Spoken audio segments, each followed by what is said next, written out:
La dernière option qui fait partie des nouveautés de la version du 24 janvier 2014, c'est une fonction qui est spécifique à la 3D. Donc je vais aller faire un nouveau fichier. Je choisis ici une résolution spécifique film et vidéo en 720, comme ceci, de manière à avoir une image pas trop grosse.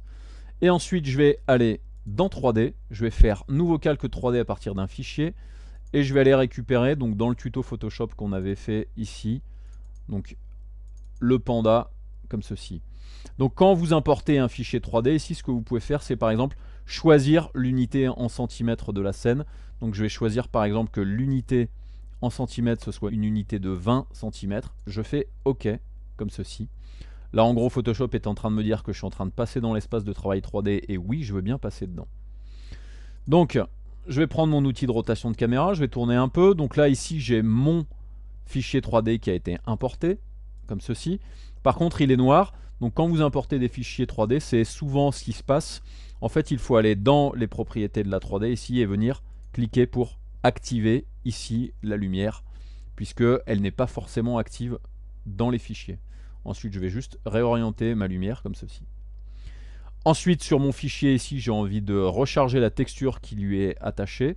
Donc je vais cliquer sur le matériau, je vais dans le paramètre de texture diffuse, je fais remplacer la texture, et je vais chercher donc dans mon panda directement, ici donc c'est tous les formats, et je vais prendre le BMP comme ceci, et je l'importe ici à l'intérieur de ma scène. La fonction spécifique à la 3D que nous avons maintenant et qui peut être pratique, elle va être surtout utile pour les gens qui veulent faire de l'impression 3D. C'est-à-dire qu'ils ont une imprimante 3D connectée à leur ordinateur, qu'ils n'ont pas forcément de logiciel qui leur permettent de traiter l'impression 3D. Et donc ces fonctions-là vont être utiles puisque vous allez pouvoir directement à partir de Photoshop imprimer vos fichiers 3D. Donc il suffit d'aller ici dans les paramètres de la scène, ici, et dans les paramètres de la scène, donc pour ceux qui connaissaient un petit peu ces paramètres-là avant qu'il y ait la mise à jour, on a maintenant des paramètres d'impression 3D. Donc vous pouvez cliquer dessus, comme ceci, ce qui va vous permettre donc de choisir la manière dont vous allez imprimer ce fichier. Donc il y a soit imprimer vers le réseau, donc c'est-à-dire si vous avez votre imprimante qui est connectée, ou alors vous avez possibilité ici de choisir de envoyer votre maillage par exemple sur le site qui s'appelle Shapeways et qui permet donc d'imprimer directement vos fichiers 3D en ligne. Et sinon après il y a des informations, quand vous allez cliquer sur afficher les dernières imprimantes, ça vous permet d'aller dans une page de photoshop.com pour avoir ici les derniers profils d'impression 3D et aussi différentes informations sur les partenaires avec Adobe pour l'impression 3D, donc Shapeways, MarkerBot et Sketchfab. Donc on revient dans Photoshop. Si par exemple je choisis local, comme ceci, ça me permet ensuite de choisir différentes choses. Donc soit des imprimantes qui sont déjà dans la liste des imprimantes compatibles avec Photoshop, soit la possibilité de faire un export dans un format de fichier 3D spécifique à l'impression, qui est l'export STL. Donc moi, les 4 imprimantes qu'il y a là, je ne les ai pas. Par contre, vous allez remarquer, en fonction du type d'imprimante que vous allez choisir, que certaines vont vous permettre, par exemple, c'est le cas de la Z-Corp Full Color, de charger aussi les informations qui sont spécifiques à l'impression de la couleur. Donc nous on va exporter juste un STL comme ceci.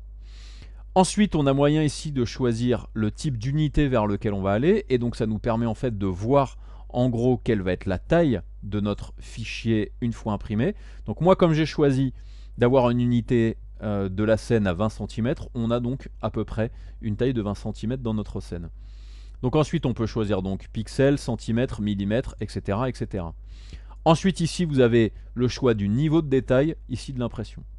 On a moyen ici aussi de redimensionner la taille de la scène. On a ici moyen de cliquer sur un bouton qui va nous permettre de mettre à l'échelle notre cube ici par rapport à la taille de notre fichier 3D. Ensuite d'autres informations qui là ne sont pas forcément intéressantes concernant notre impression. Donc ça c'est un choix, et si donc vous faites ceci, maintenant si vous voulez imprimer ce fichier là, ou tout au moins l'exporter, puisque là nous sommes sur un format STL, il vous suffit de venir cliquer sur ce petit icône en bas de la fenêtre 3D, comme ceci, et là en gros il y a un envoi de ce fichier là vers un format STL que l'on va pouvoir enregistrer ensuite sur notre disque dur, et ensuite pouvoir le traiter dans un logiciel qui va permettre de traiter les fichiers STL, ou alors directement d'envoyer le fichier STL vers un imprimeur 3D ou vers un site d'impression 3D. Donc une fois que le calcul a été fait, ça nous permet ici d'avoir une prévisualisation de ce à quoi va ressembler notre impression. Donc on a vu ici quelque chose qui s'est mis en cours de route pendant la génération, c'était l'échafaudage. L'échafaudage, c'est des points d'appui spécifiques qui peuvent servir dans certaines imprimantes 3D pour éviter que le modèle lors de l'impression tombe. Donc ça peut être pratique pour certains types d'imprimantes. Donc on n'est pas forcément obligé d'avoir cet échafaudage là, on peut l'enlever. On peut enlever l'affichage du volume, enlever le filet, c'est-à-dire notre maillage, et aussi les informations spécifiques à la taille.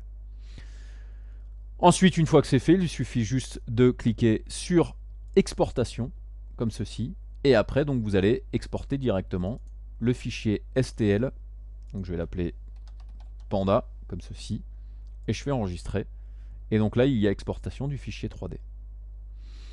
Dans le cas où par exemple vous voulez imprimer d'une autre manière, donc si je choisis plutôt que local, je choisis Shapeways, ici par exemple.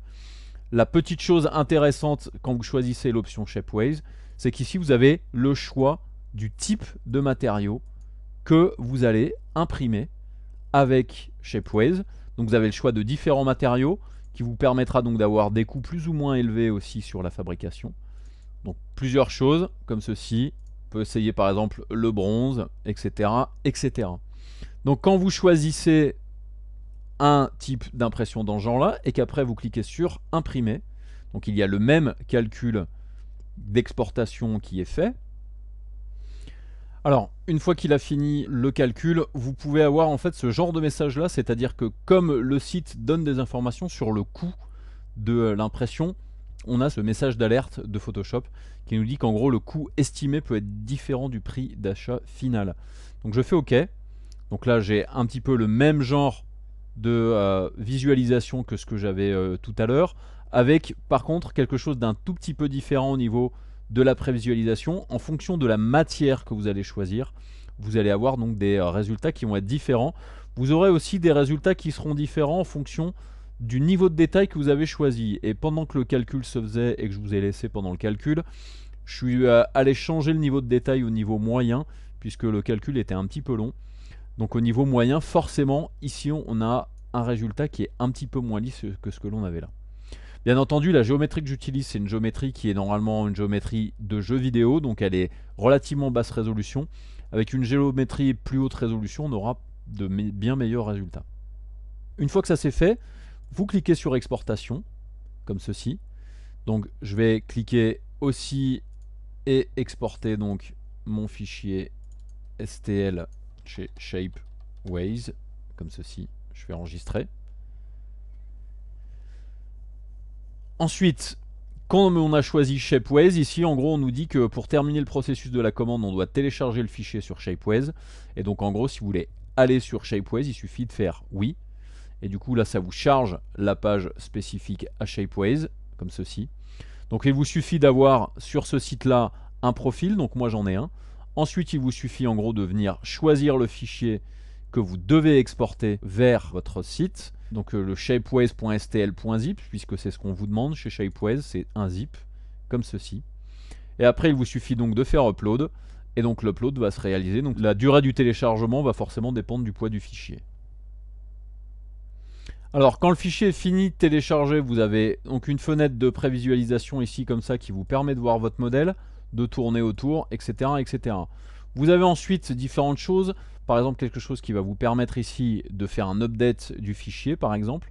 Vous avez quand même ici le choix du type de matériau vers lequel vous pouvez imprimer, donc ce n'est pas parce que vous avez choisi un type de format que forcément vous êtes lié à ce format là. Et donc là, en gros, vous pouvez avoir accès directement au prix, et vous pouvez choisir après en allant cliquer directement sur rajouter au panier. Donc vous avez accès à tous les paramètres, donc soit du plastique, soit de l'acrylique, de la céramique, du métal.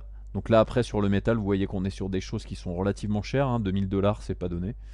Et après il y a des choses qui sont sur des métaux précieux, donc on peut le faire ici en argent, en or, en bronze, etc., etc. Par contre ça va dépendre de la taille de votre fichier, comme ceci. Donc à vous de choisir un petit peu, et une fois que vous avez fini, mais il vous suffit en gros de faire l'achat du fichier et vous avez donc votre fichier 3D qui du coup va vous permettre d'avoir votre vrai objet 3D en vrai. Alors, on a fini avec ces options spécifiques à la nouvelle version de Photoshop qui est sortie donc le 24 janvier 2014. J'espère que ce tutoriel vous a plu et je vous dis donc à très bientôt sur des tutoriels sur Photoshop ou sur la 3D ou sur le compositing. À bientôt.